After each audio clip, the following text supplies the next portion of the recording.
নমস্কার বন্ধুরা, সুখ দুঃখের ক্যানভাসে আপনাদের সকলকে স্বাগত। আশা করছি আপনারা সকলেই ভালো আছেন।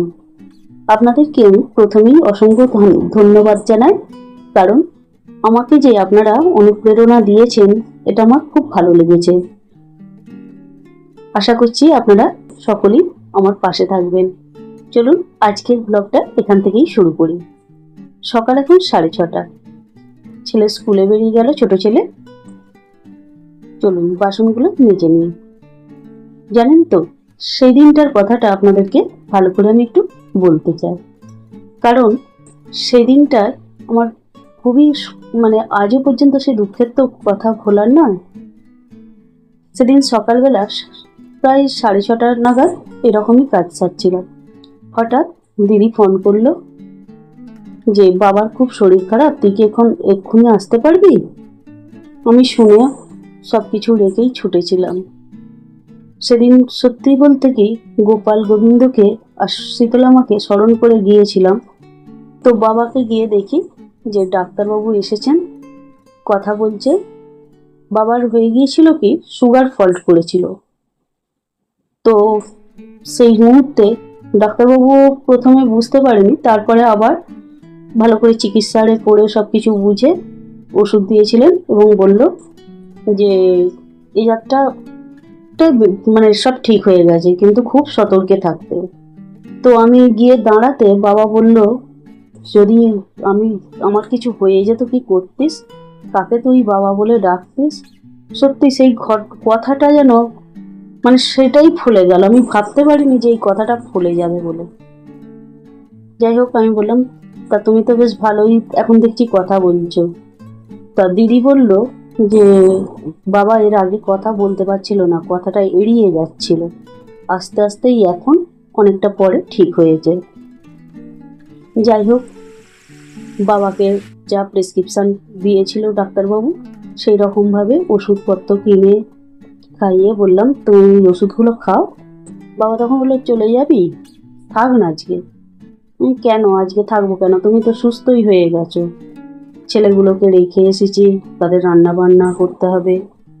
তুই রান্না বান্না করে তুই একবার চলে আয়। তো বলে না, মানুষ যাবার আগে তার সে হয়তো সব কিছু বুঝতে পারে। তখন বাবা বলল, জানিস আমার কি হয়েছিল জানিস? আমি ঘুম থেকে উঠে খুব খিদে পেয়েছিল। তারপরে দেখি তোর বজ্জেঠু এসে দাঁড়িয়ে আছে। বজ্জেঠু তার আগের বছরেই এই আষাঢ় মাসেই মারা গেছে। আর সেই সময়ই বাবা ওই স্বপ্নটা ওই যে জ্ঞান হারিয়ে ফেলেছে, বাবা ওনার দাদাকে দেখছে যে পাশে এসে দাঁড়িয়ে আছে। তারপরে এইখান থেকে আমি গিয়ে বাবাকে বললাম, দেখ তুমি উল্টো পাল্টা এসব। বলছে, না রে, আমি তো জেঠুকে দেখলাম দাঁড়িয়ে আছে। যাই হোক, তারপরে দেখি তো দিদি ডাকছে, বৌদি ডাকছে। বৌদি বলতে আমরা সব জয়েন্ট ফ্যামিলিতে বাস করি, তো মেজমার বৌমা সে এসে ডাকছে, কাকাবাবু কাকাবাবু করে ডাকছে। তখন বাবার জ্ঞান ফেরে। তারপরেই সব হই করে ডাকাডাকি করে ডাক্তার আনিয়ে চিকিৎসা হয়। তো তারপরে এসে রান্না বসিয়ে ওই দুর্ঘটনাটা ঘটলো। হঠাৎ করে বাবার আবার সেই যন্ত্রণা, খেঁচ আসা শুরু হয়ে গেছে। তা এই রকম ব্যাপারটা যে হয় আমরা জানতাম না। মানুষ বিপদের সম্মুখীন হলেই তো তবে জানতে পারে।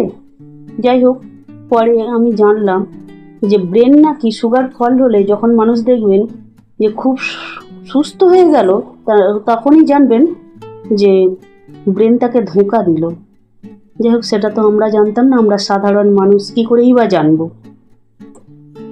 যাই হোক, বাবার সেই সময় সেই কষ্টটা, মৃত্যু যন্ত্রণা যে কি, সেটা যে সামনে থেকে দেখেছে আর যার সঙ্গে হয় সে ছাড়া কেউই জানতে পারবে না। বাবার সেই কষ্টটা দেখে আর থাকতে পারলাম না। ঠাকুরকে তখন বললাম, হে গোবিন্দ, তোমার চরণে বাবাকে আশ্রয় দাও, আর কষ্ট দিও না মানুষটাকে। আমাদের জানেন তো ভাই নেই, তাই বাবার খুব ছেলের শখ ছিল। ছেলে দেখে দেখেই হয়তো আমরা এতগুলো বোন। যাই হোক, সেও অনেক ঘটনা আপনাদের সঙ্গে পরে একদিন শেয়ার করব। আশা করছি আপনাদের এই ব্লগটা ভালো লাগলে অবশ্যই লাইক কমেন্ট শেয়ার করবেন আর আমার পাশে থাকবেন। আজকে